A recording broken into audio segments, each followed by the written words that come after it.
12 ராசி லக்னங்களுக்கும் திருமண வாழ்க்கை எப்படி இருக்கும் அப்படிங்கிறத பார்த்துட்ருக்கோம். அதில் இப்போ பார்க்குறது கன்னி ராசி. பொதுவாக கன்னி ராசி அல்லது கன்னி லக்னம் அப்படின்னா இவங்களுடைய திருமண வாழ்க்கை எப்படி இருக்கும் அப்படின்னு பார்த்திங்கன்னா, உள்ளூருக்குள்ளே திருமணம் பண்ணுவாங்க. ரொம்ப லாங் ட்ராவல் பண்ணி பொண்ணை தேடணும், மாப்பிள்ளை தேடணும் அப்படின்ற கஷ்டம் இருக்காது. ரொம்ப கிட்டத்திலே குறிப்பாக தாய் வழியில் அமையறதுக்கான வாய்ப்புகள் அதிகமாக இருக்கும். அப்படி அமைச்சிக்கிறது நல்லதா அப்படின்னு கேட்டிங்கன்னா அது அவ்வளோ சிறப்பாக இருக்காது. என்னென்னு கேட்டிங்கன்னா, உங்களுக்கு முக்கியமான ஒரு அட்வைஸ் என்னென்னு பார்த்தீங்கன்னா, ஒன்று லவ் மேரேஜ் பண்ணிடணும், இல்லைன்னா மதம் மாறி கல்யாணம் பண்ணணும். அதே மதத்துக்குள்ளேயோ சொந்த பந்தத்துக்குள்ளேயோ பண்ணிட்டாங்க அப்படின்னா அது கன்னி லக்னத்தை பொறுத்த வரைக்கும், கன்னி ராசியை பொறுத்த வரைக்கும் அவ்வளோ சிறப்பான அமைப்பாக இருக்கவே இருக்காது. இவங்களுக்கு மத மாற்றம் அல்லது காதல் திருமணங்கள் அப்படிங்கிறது ரொம்பவுமே ஒரு பரிகாரமாக கூட நம்ம எடுத்துக்கலாம். இவங்க இப்படி தான் பண்ணணும். அதே மாதிரி பார்த்திங்கன்னா உள்ளூருக்குள்ளே தான் அமையும், ரொம்ப தூரம்லாம் போகாது. இவங்க பார்த்திங்கன்னா கன்னி அப்படின்றது புதன் உச்ச வீடு அப்படிங்கிறதுனால ரொம்ப புத்திசாலித்தனம் அதிகமாக இருக்கும். இந்த புத்திசாலித்தனம் நல்லதா திருமண வாழ்க்கைக்கு அப்படின்னு கேட்டால், திருமண வாழ்க்கைக்கு இது நல்லது இல்லை அப்படின்னு தான் சொல்லணும். என்னென்னு கேட்டிங்கன்னா, நேர் 7ஆம் வீடு குருவோட வீடாகி அந்த குரு பார்த்திங்கன்னா 11ஆம் வீட்டில் உச்சமடைகிறாங்க. இந்த கன்னி லக்னத்துக்கு 11ஆம் வீட்டில் உச்சமடைகிறாங்க. ஸோ இந்த மாதிரியான ஒரு அமைப்புகள் பார்க்கும்போது அந்த குரு இவங்க லக்னத்துக்கு 5ஆம் வீட்டில் நீச்சமடைகிறாங்க. 5ஆம் வீட்டில் குரு நீச்சமடைகிறதுனால தான் மத மாற்றம் அல்லது காதல் திருமணங்கள் நல்லது அப்படிங்கிறத நம்ம சொல்கிறோம். இப்போ இவங்க வாழ்க்கை துணை சந்திக்கும் போது பார்த்திங்க அப்படின்னா கண்டிப்பாக மஞ்சள் நிறங்கள் சம்மந்தப்படும்.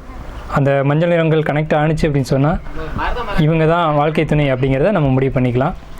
அதே மாதிரி குழந்தை பிறப்பை பற்றி சொல்லணும் அப்படின்னா, இவங்களுக்கு முதல் குழந்தை ஆண் குழந்தை பிறக்கிறது அப்படிங்கிறது சிறப்பு இல்லை. குழந்தை பிறப்பு உண்டு தான், ஆனால் 5ல் குரு நீச்சம் அப்படிங்கிறது ஒரு கான்செப்ட் இருக்குது. முதல் குழந்தை பெண் குழந்தைய பிறந்தால் நல்லது, ஆண் குழந்தைய பிறந்தால் பொதுவாகவே கன்னி அப்படின்னாவே குழந்தை பிறப்பில் பிரச்சனை தான். முதல் குழந்தை பிறக்கும்போது அம்மாவா குழந்தையா அப்படின்ற மாதிரியான ஒரு கேள்வியெல்லாம் எழும். அதே மாதிரி பார்த்துட்டிங்கன்னா தெய்வங்கள் குலதெய்வம் சப்போர்ட் இவங்களுக்கு எப்போவுமே இருந்துக்கிட்டு இருக்காது. ஸோ இந்த குலதெய்வ பிரச்சனை அப்படிங்கிறது 2 விஷயங்களை கை வைக்கும். ஒன்று பார்த்திங்கன்னா மேரேஜ் லைஃப்லேயும் குழந்தை விஷயத்துலையும் கை வைக்கும் கன்னி லக்னத்துக்கு. அப்போ முதல் குழந்தை பெண் குழந்தை பிறந்ததுன்னா ரொம்பவே நல்லது. ஆண் குழந்தை பிறக்கும்போதே பிரச்சனையை கொடுக்கும். அப்படி பிறந்துருச்சு அப்படின்னா இவங்க என்ன பண்ணிக்கலாம்னா தத்து கொடுத்துக்கலாம். அது நல்ல ஒரு ஐடியா. அப்படி தத்து கொடுத்துட்டாங்கன்னா தொந்தரவுகள் இல்லாமல் இருக்கும். பெண் குழந்தைங்க பிறந்துச்சு அப்படின்னா இவங்க வாழ்க்கையில் அதுக்கு மேலே யோகங்கள் அதிர்ஷ்டம் இதெல்லாம் செயல்பட ஆரம்பிச்சிடும். குடும்ப அமைப்பு அப்படின்றத பொறுத்த வரைக்கும் விட்டு கொடுத்து தான் போகணும்.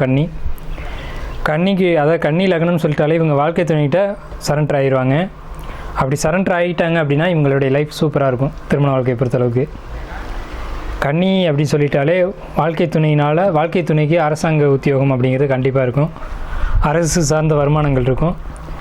இல்லை அரசு வருமானம் இல்லைன்னா இவங்களுக்கு அரசு வேலைகள் கிடைக்கிறதுக்கான வாய்ப்புகள் நிச்சயம் உண்டு. ஸோ கன்னியை பொறுத்த வரைக்கும் இவங்களுடைய வாழ்க்கை துணை அப்படிங்கிறது தகுதி கூட தான் இருக்கும். படிப்பு அல்லது பொருளாதாரம் 2ல் ஏதோ ஒன்று தகுதி உயர்வாக தான் அமைவாங்க. இவங்களுடைய தகுதிக்கு கீழே அமையிறதுக்கு வாய்ப்புகள் குறைவு. காதல் திருமணங்கள் பண்ணிக்கிறது பெஸ்ட்டு, ஆனால் பெரும்பாலும் இவங்க பண்ண மாட்டாங்க. ஏன்னு கேட்டிங்கன்னா அது புதனுடைய உச்ச வீடு அப்படிங்கிறதுனால அறிவாற்றலோடு சிந்திக்கிறாங்க. அப்படிங்கிறதுனால இவங்க கௌரவத்துக்காகவும் சில விஷயங்களுக்காகவும் காதலை புறக்கணிப்பாங்க. ஸோ அதனால் இவங்களுக்கு அரேஞ்ச் மேரேஜ் தான் கண்டிப்பாக நடக்கும், 7 கூடியவன் குருவாகவும் வர்றதுனால. ஸோ இதுதான் கன்னி லக்னத்தை பொறுத்த வரைக்கும் அவங்களுடைய திருமண வாழ்க்கை.